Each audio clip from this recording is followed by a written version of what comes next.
With that, we're joined now by the lead plaintiff, Victor Schwartz. Victor's the founder of VOS Selections, which is a wine importer. It's based right here in New York.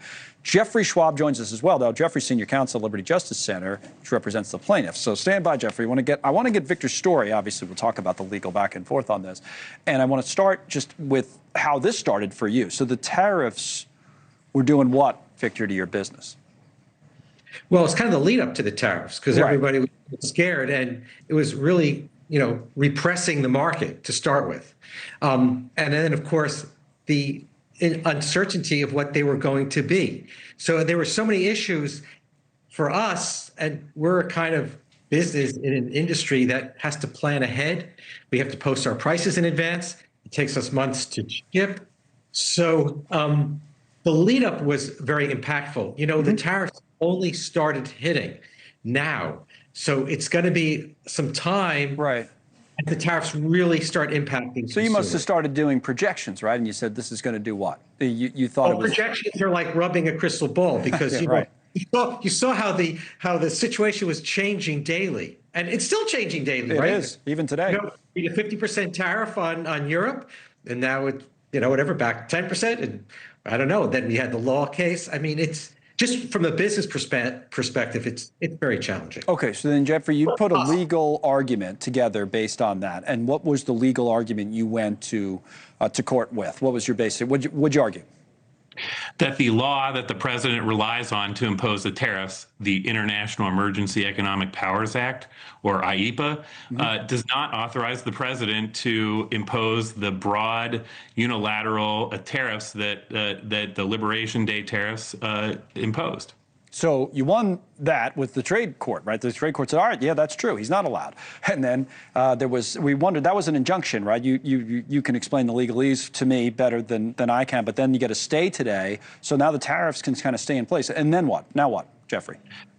Well, the stay today is just a very temporary stay in the next maybe 10 days or 2 weeks while the court decides whether it should issue a stay on the permanent injunction issued by the Court of International Trade pending the appeal before the federal circuit.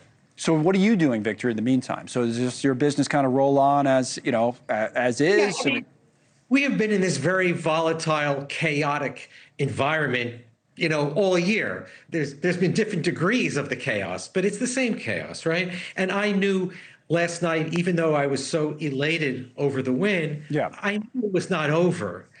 Obviously, there was going to be at least 1-2 appeals. I didn't know what was going to happen today, but, I knew there was a process. So it's not like we changed anything in light of last night's ruling. Could you? I mean, your whole business is imports? Is that the whole, you could... No, not at all. No, not at all. So maybe you would make adjustments in the future if you had to? Or? What, buy more American wines? Right. Would you make more adjustments to the domestic side if you had to? No, it's not change supply and demand at all. And like last time, if you recall, when we had the tariffs under Trump 1.0, domestic prices rose also. Right. They buy a lot of products that are from overseas. They were also impacted. And their whole, the whole national distribution system is global. It's dependent on international products. So this is not a positive thing for domestic wine producers. It's not a win. Okay, so Jeffrey, let me go back to you for a moment on this. So now you're going to go back, you guys will hash it out, there'll be an appeal, and you're basically saying, hey, Mr. President, you don't have the authority, right, which you just explained, court agrees. But he does have other options available to him, right? You're just arguing under this one 1977 law where he basically declares an emergency, and the court essentially argues, oh, no, it's not an emergency. But he could go a different direction, still impose these tariffs, right? Your argument's just based on that. That's correct. The IEPA, the problem with IEPA and the problem with the president's interpretation was there's essentially no checks. But the other laws that do, in fact, authorize the president to impose tariffs have procedures and limitations that IEPA does not.